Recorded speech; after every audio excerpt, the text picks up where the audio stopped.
আসসালামু আলাইকুম, কেমন আছেন সবাই? ভালো আছেন নিশ্চয়? আলহামদুলিল্লাহ, আমি ভালো আছি। কড়াইতে দিয়ে দিলাম পরিমাণ মতো তেল। তেলটা আমার গরম হয়ে গেছে, দিয়ে দিলাম জিরা ফোড়ন, সাথে দেব শুকনো মরিচ।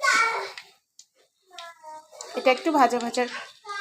আপনাদের তো বলাই হয়নি আমি কি রান্না করব।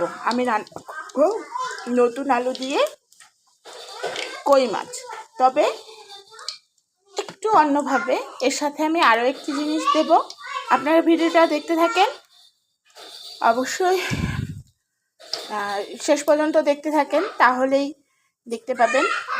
আর এভাবে রান্না করে একবার হলেও বাসায় খেয়ে দেখবেন, খেতে কিন্তু খুবই সুস্বাদু হয়।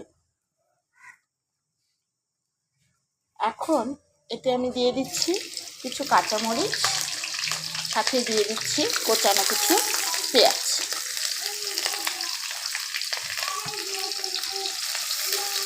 সবটাই আমি খুব সুন্দরভাবে ভেজে নেব।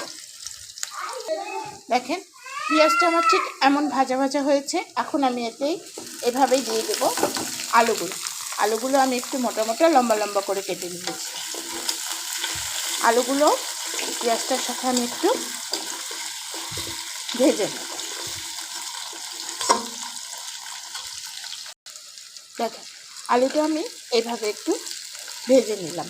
এভাবে একটু ভেজে নেওয়ার কারণ হচ্ছে নতুন আলুর একটা গন্ধ ভাব আছে, সেই গন্ধ ভাবটা আর তরকারিতে পাওয়া যাবে না। খুব বেশি ভাজবো না আমি, তাহলে খেতে ভালো লাগবে না। এখন আমি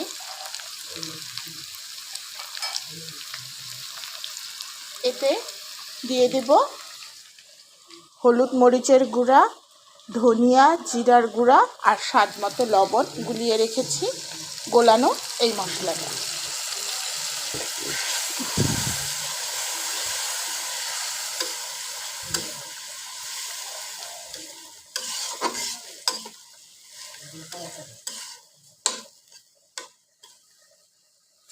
এখন আমি এটাকে একটু ঢেকে দেব। দেখেন কি সুন্দর কালার চলে এসেছে।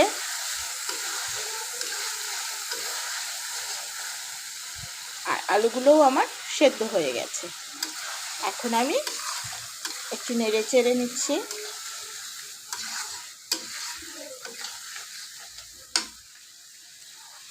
দিয়ে দিচ্ছি ঝোলের জন্য পানি।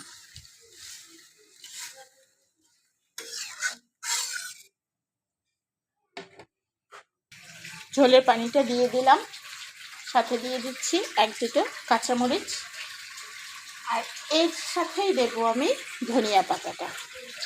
পরে দেব না, এখনও আমি মাছটা দিইনি, কিন্তু ঝোলে দিলাম ধনিয়া পাতাটা। এখন আমি একটু ঢেকে দেব, আর বলক উঠলেই মাছটা দিয়ে দেব। দেখেন ঝোলটা আমার খুব সুন্দর বলক এসে গেছে। এখন আমি আগে থেকে ভেজে রাখা এই যে কই মাছগুলো, এগুলো এর উপর দিয়ে দিলাম। যেহেতু মাছগুলো আমার ভাজা,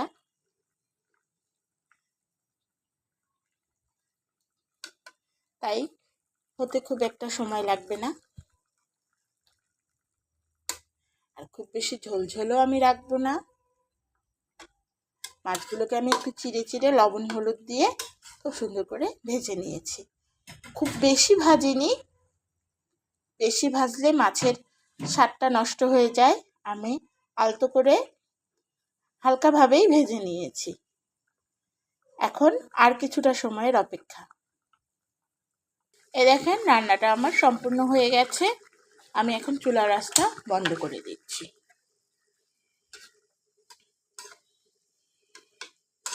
দেখেই বুঝতে পারছেন আমি খুব ঝোল রাখিনি, আর চমৎকার একটি কালার এসেছে।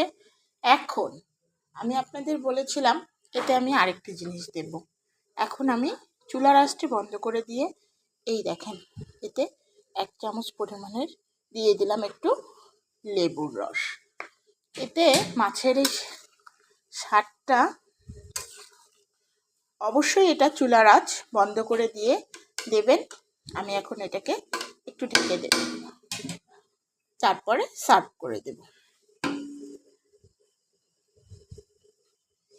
এভাবে কই মাছ নতুন আলু দিয়ে কে কে রান্না করে খেয়ে দেখেছেন তারা তো এর স্বাদ জানেনি, আর যারা খেয়ে দেখেননি তারা অবশ্যই একবার হলে বাসায় রান্না করে খেয়ে দেখবেন, খেতে খুবই ভালো লাগে। আজ এ পর্যন্তই, ভালো থাকবেন সবাই। প্লিজ আমার চ্যানেলটিকে সাবস্ক্রাইব করবেন, লাইক কমেন্ট শেয়ার করবেন, আর আমার রান্নাটা কেমন লাগলো জানাতে ভুলবেন না কিন্তু। আল্লাহ হাফেজ।